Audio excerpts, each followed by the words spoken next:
Herbal চা বানিয়ে দেখাচ্ছি।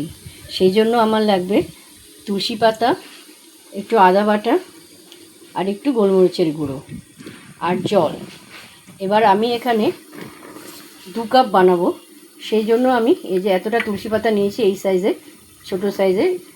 এইখানে আছে 15-16টা তুলসী পাতা। এই তুলসী পাতাটা আমি প্রথমে প্যানে দিয়ে দিলাম। এবার আমি এই এতটা মতন হাফ চামচ মতন আদা বাটা দেব। আদা বাটা না হলে ছোটো ছোটো কুচি আদা দিলেও হবে। আদা বাটা দিয়ে দিলাম। এবার আমি দেবো, যেহেতু আমি 2 কাপ বানাবো সেই জন্য আমাকে দিতে হবে 4 কাপ জল।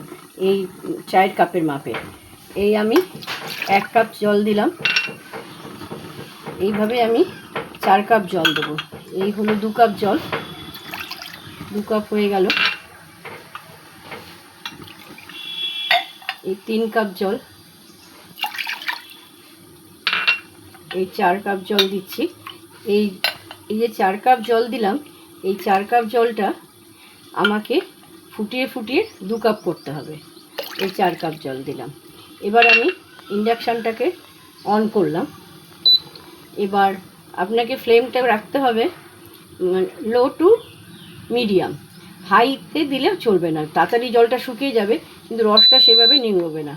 তো আমি সেই জন্য এটা রাখলাম, এই 1000-এ রাখলাম। এই যে এবার আস্তে আস্তে এটা ফুটবে। এটা ফুটে শুকিয়ে 2 কাপ হবে। এটা ভীষণ উপকারী একটা চা। এতে কিন্তু তেজপাতা দিলাম না, কিছু না।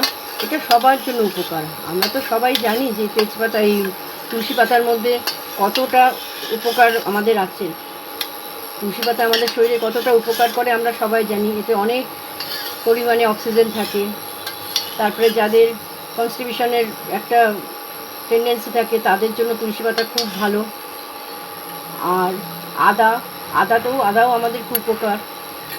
আর এমনি আমরা সর্দি কাশি হলে তো এরকম তুলসী পাতা, আদা এই দিয়ে, গোলমরিচ, তেজপাতা, তারপর একটু দারচিনি, এইসব দিয়ে একটা কাড়া বানিয়ে খাই। তারপরে এমনি তুলসী পাতা রস করেও খাই সর্দি কাশিতে, যে সর্দি কাশিটা বেরিয়ে যাবে। আদাও কিন্তু আমাদের গাট পরিষ্কার করতে সাহায্য করে। আদা খেলেও কিন্তু পেট পরিষ্কার হয়ে যায়। এবার পেট পরিষ্কার থাকলে সব কিছু সুস্থ, আমাদের পেটের থেকেই সব কিছু অসুখ বিসুখ আমাদের হয়। এই চাটা কিন্তু সুগারের পেশেন্ট যারা, তাদের জন্য খুব ভালো।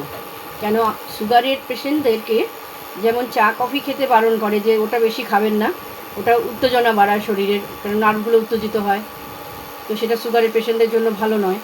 তো এই চাটা কিন্তু সুগারের পেশেন্টদের জন্য ভীষণ উপকারী। মানে অনেকেরই অভ্যাস থাকে সকালে উঠে একটু গরম গরম চা খাবো। তো সুগারের পেশেন্টদের গরম চা পাতাতে চা না খেয়ে যদি এই চাটা আপনারা খান, আপনাদের ভীষণ উপকারে আসবে। আপনারা অন্তত 1 মাস খেয়ে দেখুন, এর উপকারিতাটা বুঝতে পারবেন। এটা আমি তাহলে এখন ছেড়ে দিলাম 2 কাপ হতে। এখন এটা ভালো করে ফুটবে। এই দেখুন 4 কাপ জল কিন্তু 2 কাপে এসে গেছে, আর জলের রঙটাও সবুজ হয়ে গেছে। এরপর আমার শুধু দেওয়া বাকি আছে গোলমরিচের গুঁড়ো। কেন, 3টে জিনিসই লাগবে, আদা, তুলসী পাতা, গোলমরিচ। তুলসী পাতা আদা দিয়ে জলটাকে আমি ফুটিয়ে 4 কাপ জলকে 2 কাপ করেছি। এবার এতে গোলমরিচের গুঁড়ো দেব। গোলমরিচের গুঁড়োটা বাড়িতে আমি নিজেই করেছি। গোটা গোলমরিচ খোলা কড়াইতে একটুখানি হালকা করে টেলে নিয়ে ওটাকে মিক্সিতে গুঁড়ো করে রেখেছি।